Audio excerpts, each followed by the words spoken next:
There you go. 4-punch, 5-punch, 6-punch combination. Body shot, bang, bang, bang, bang. Telling him not to counterpunch. Boom! Will Rackman get up? Iron. You're going through all the instructions. This is for the championship of the world.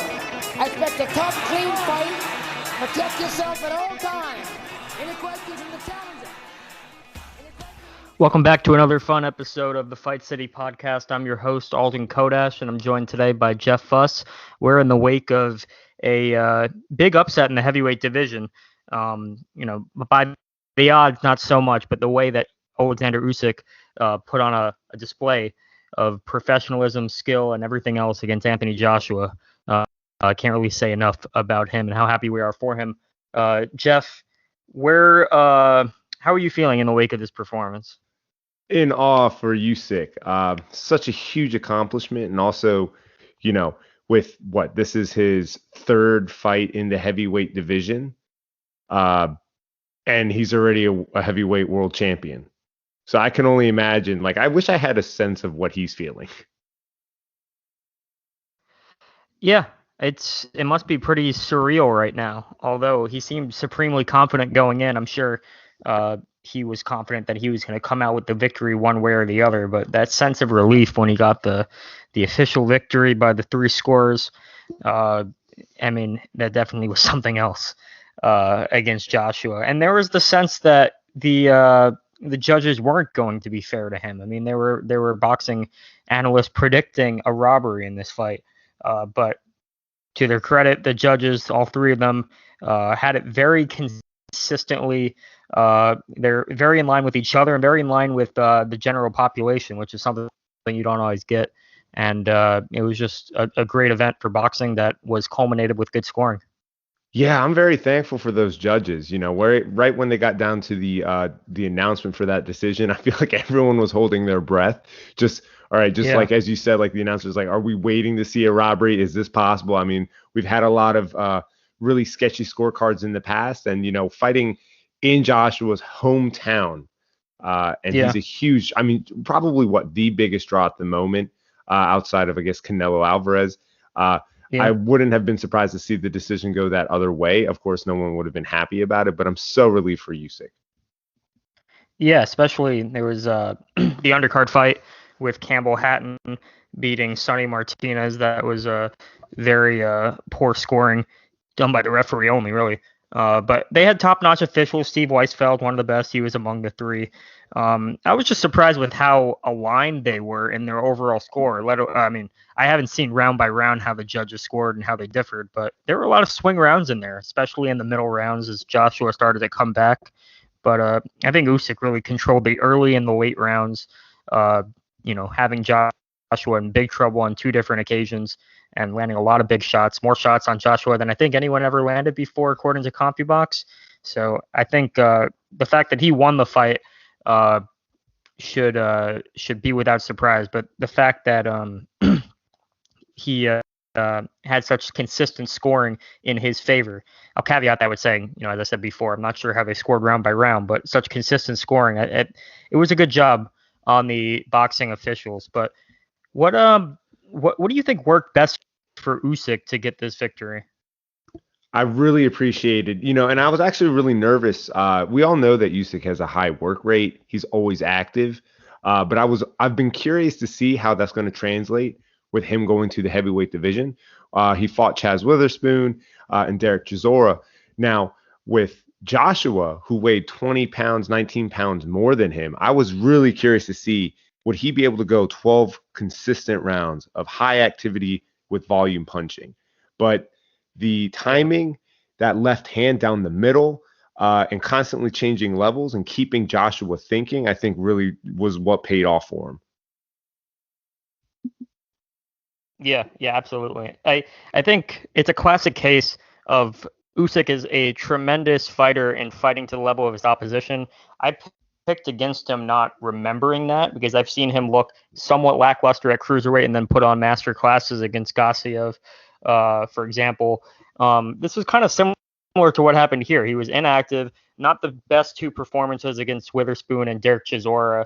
I thought he was biting off too much a lot more than he could chew. And then, he kind of reminded me of why he is exactly the kind of guy to fight to the level of his opposition. When he gets to that level, he steps it up a notch. He refuses to lose, really. And as you said, that left hand was landing all over the place, level changes on an angle, not attacking in a straight line. And he made adjustments really, really well. I mean, Joshua, to his credit, made adjustments in the middle round, going to the body and finding a home for that straight right hand. But Usyk adjusted. It was a very interesting chess match. He made adjustments in the wake of that, and was able to find new openings and ultimately almost put Joshua out of there. I'm very curious to know what Joshua's team was. Throughout the fight, in between rounds, you could hear Mr. McCracken giving him instructions in the corner. But reflecting on this fight, like, why was Joshua not really, I would say I saw someone correlate it with like Lomachenko versus Salido, getting rough and dirty in there, knowing that he has a fighter in front of him who is going to outbox him. It seemed like Joshua wanted to go toe for toe, like boxing skill versus boxing skill. But I just didn't see why that would be the case, especially when you got 20 pounds on him. Yeah, it's just really not his nature to be so physical. I think more physical heavyweights would pose different types of problems for Usyk that he would have to find a way to work around. But that's not really what Joshua is all about. I mean, he has all the physicality in the world. Doesn't really use it all that well. He's just a huge puncher that is very well schooled. But, I mean, his feet are very wide apart, very stiff, kind of looking the same as he looked against Povetkin, which I keep bringing up over and over again, because he doesn't exactly improve on those technical flaws. I mean, he didn't fight tall, he didn't fight big, and he made some adjustments, but the ultimate thing he needed to do, which was keep Usyk on the back foot, he couldn't do. In fact, Usyk, as I was saying all night long last night, he needed to keep Joshua on the back foot, and he ended up finding a way to do that more than Joshua was able to stem the tide and reverse things on him. So, yeah, I think Usyk just won the chess match, which is why I'm so impressed, because, Joshua, despite all his technical flaws, he is a very good technical fighter offensively. I think he struggles with using his size, but, I got to give him credit for the right hands and the body work he was able to slip in, but I got to give you more credit to Usyk for finding a way around that and pulling out the victor. Yeah, watching Usyk put the bigger man on the back foot, I was just kind of not necessarily surprised, just because of how he uses angles and how active he is, and he's a thinker, obviously. But it is still really surprising. Oh yeah, the feints. But just to see the bigger man just kind of like taking a couple steps back, especially when Usyk would land some of those straight left punches or hooks, you could see him catching Joshua, and whether Joshua's footing was out of place, it staggered him. At least within the first 4 rounds, there was at least one legitimate staggering. He hurt him in the second or third round, and throughout the night, his punches were just they had the more telling impact, despite him being the smaller man. Just crisper, harder punches. And if you hit a guy enough times, and Usyk's not a small fighter himself, 6'3", 220 pounds. It doesn't matter that Joshua has a questionable chin. You're going to break him down eventually. I mean, you can say the same of Derek Chisora. After all the punches he took, eventually he's going to wither. Joshua, same could be said. Yeah, it's just watching this performance. This is going to age very well for Usyk, especially as he continues with his heavyweight journey. But just again seeing that it's like that old adage. I know Neil Crane for the Fight City just posted a fight report for last night's show, and the old adage is like the better bigger man always beats the better little man. But we got to flip that for last night's performance, because man, kudos to Usyk. What a masterclass. Yeah, I totally agree. And one of the best performances I've seen in a very long time. I think it's every bit better than Tyson Fury beating Deontay Wilder in the second fight, because it was just a more skillful display. I mean, you had Fury pretty much just smothering Wilder, which was a smart tactical move in that fight. But I just thought Usyk had to do so much more to win that fight against Joshua. He couldn't rely on his size. He couldn't rely on solely his power. he really had to work a lot harder than Joshua had to in that fight to win it, and he did it. And he made multiple adjustments, got second wins when he needed them. Great endurance, and he just put on the fight of his life. And I think it's the kind of performance that I would be very surprised if he's not within the top 3 pound for pound in the world. I would have it Canelo, Usyk, and then Inoue. With Crawford as like a distant fourth because of his lack of fighting top-notch opposition, which is going to change later this year, hopefully against Sean Porter. But I think Usyk has cemented his position now as the second best pound for pound fighter in the world, and he wasn't there before this fight. I mean, it really only takes one masterful performance, like you said, against in a fight like this to put yourself in that position. I really think he did. Yeah, I agree with you, especially with that pound for pound status as of right now. The one thing I also love about Usyk, and this might not necessarily, it's still in the realm of the boxing world. He doesn't do the trash talk. He's just a funny, quirky dude, but he lets his hands, he lets his skills showcase in these big moments. Because he's not, he's so confident in his own ability that he doesn't need to hype himself up in any way. I mean, he knows what he wants to do. And he's just eager to show how good he is, which is something I really admire in a lot of fighters. There's not many out there like that. I mean, you could say Canelo, you could say Usyk, you could definitely say Josh Taylor. Those guys, they kind of just fight for glory, as Usyk puts it, rather than, the money's important, but they're really just eager to show that they're the best in the world against all comers. So I got to give guys like that a lot of credit. Usyk's certainly up there. I have a number 2 pound for pound in the world, but probably even tougher question, considering that Usyk's, relatively small for the heavyweight division, is where does he stack up now against, namely, Tyson Fury? Oh, that's a very good question, and probably one that many of the listeners and other boxing fans are very curious of. I don't know. That fight for me, that one's, if that fight were to ever get made, that's a tough one for me to want to watch. Fury's boxing acumen, much better, much more skills, has many more skills than Joshua. If that fight were to happen, let's say tomorrow, I got to take Fury. Yeah, I think a lot of people would be in that boat. At the same time, I'd give Usyk a much better chance than I would have before I saw what he put on last night. You would have to make several adjustments against Fury, continual adjustments throughout the fight.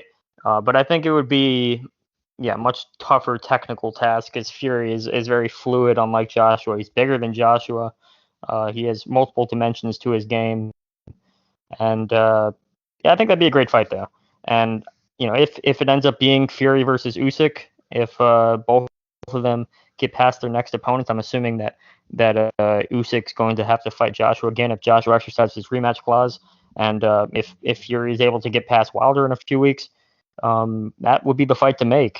And unfortunately, it's not Fury versus Joshua, which was the fight that was on everybody's mind going into this year. But these are heavyweights, and at least in terms of Wilder and Joshua, not the most stable set of heavyweights. And when fights don't get made as quickly as they should, this is the kind of stuff that happens. You get new faces in there, and you get new potential matchups, which might even be more interesting. Maybe not bigger events, but more interesting than the original matchups.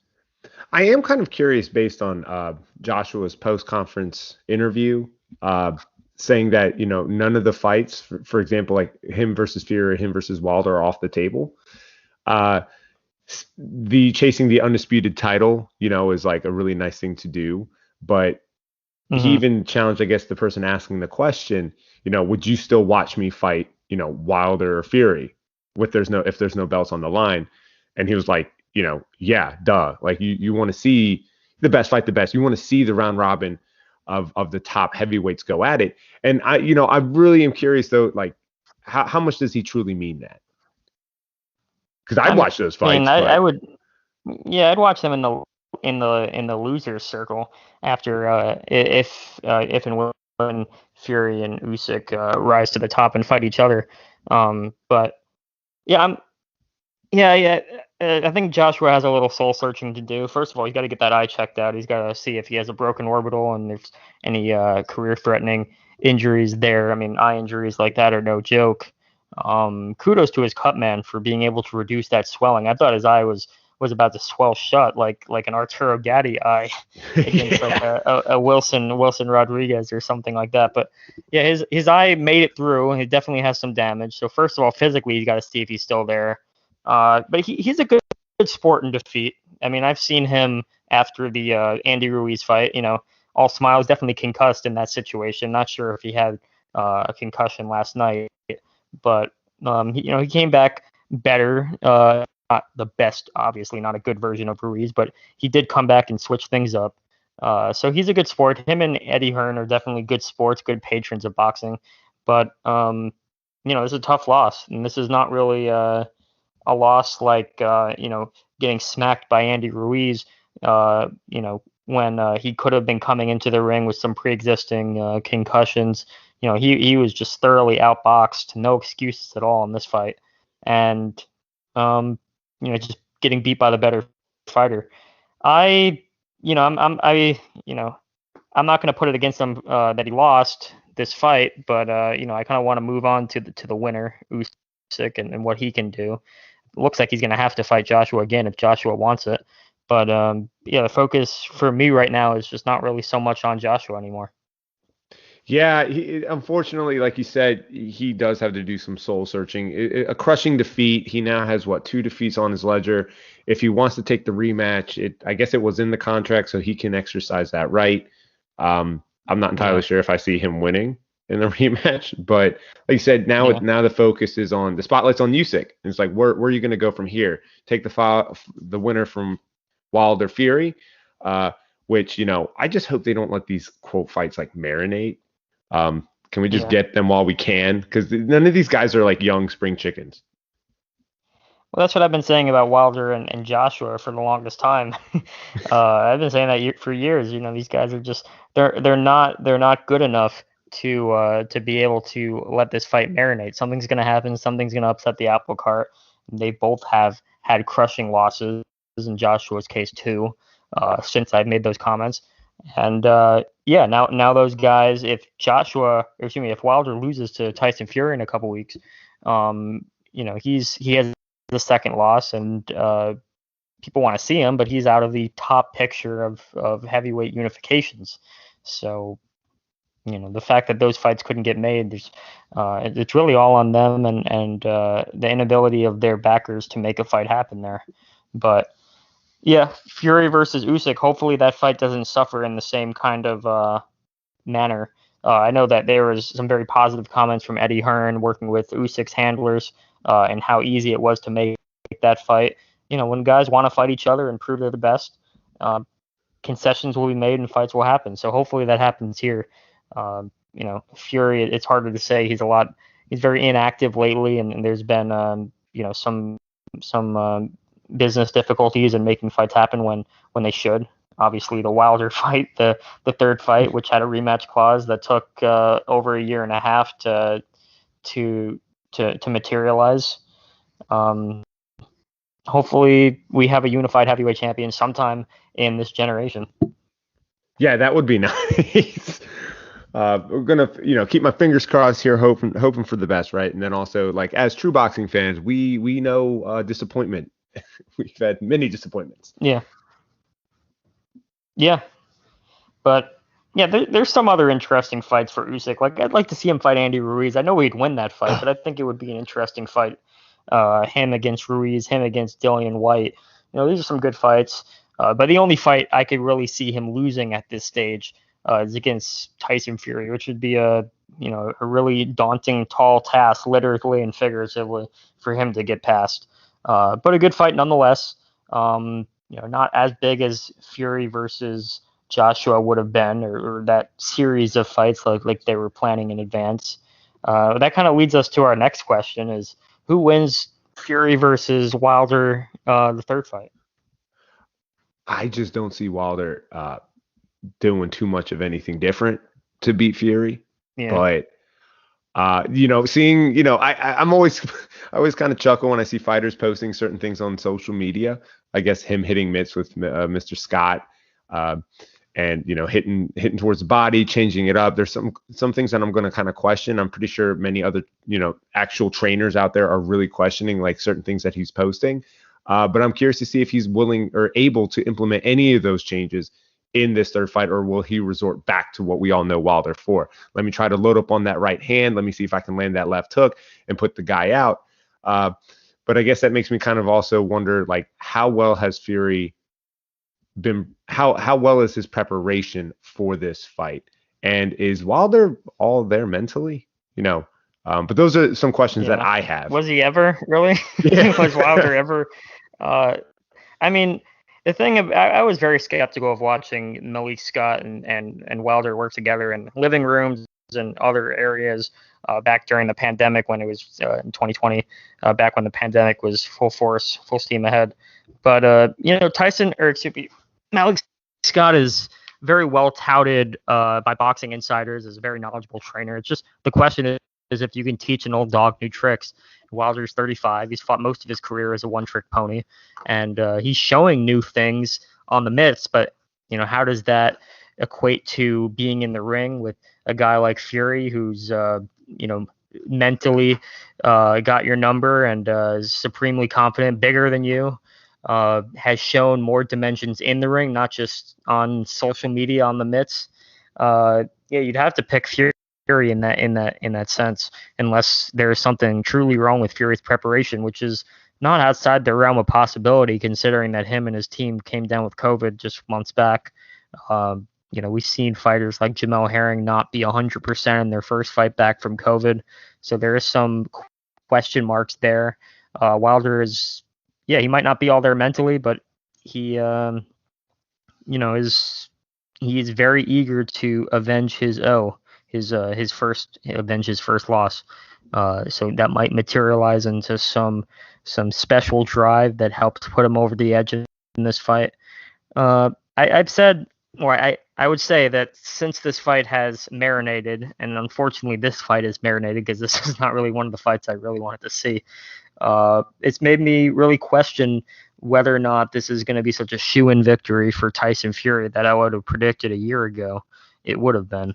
And at the same time, you always got the wild card factor of Deontay Wilder's one-shot power, which is the best in the division. So there's plenty of unknowns. I'm picking Fury, but there's some things that I got to think about.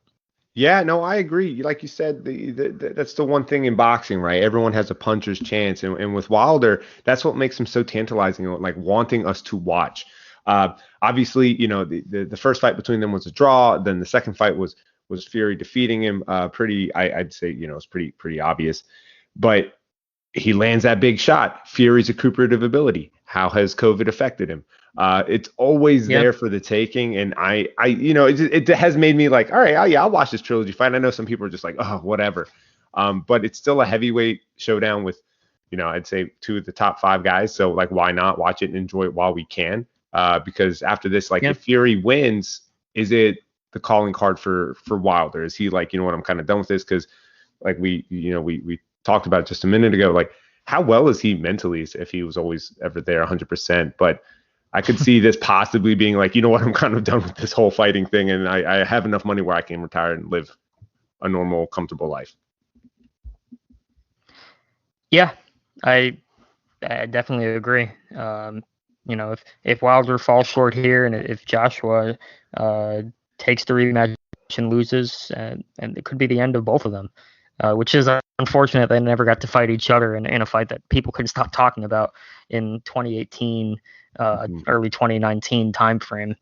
But yeah, another reminder: you got to make these fights happen, because there's nobody is safe in the world of boxing, let alone in the heavyweight division. People are just ripe for the taking. Whether it be by one-punch knockout or just a technical demolition like Usyk put on last night against Anthony Joshua. So hopefully we are one step closer to a undisputed heavyweight champion of the world. Something tells me that we're not. But at the same time, we got a new player in the heavyweight division, a new someone who is now closing in on the top of the pound for pound rankings, Oleksandr Usyk. Can't say enough about how great his performance was. Very happy for him. I'm sure I'm speaking on the behalf of the whole Fight City team. Thanks so much, Jeff, for sharing the moment with me today, and we look forward to hearing from you soon. Hey, thank you so much, Alden. I expect a tough, clean fight. Protect yourself at all times. Any questions from the challenger?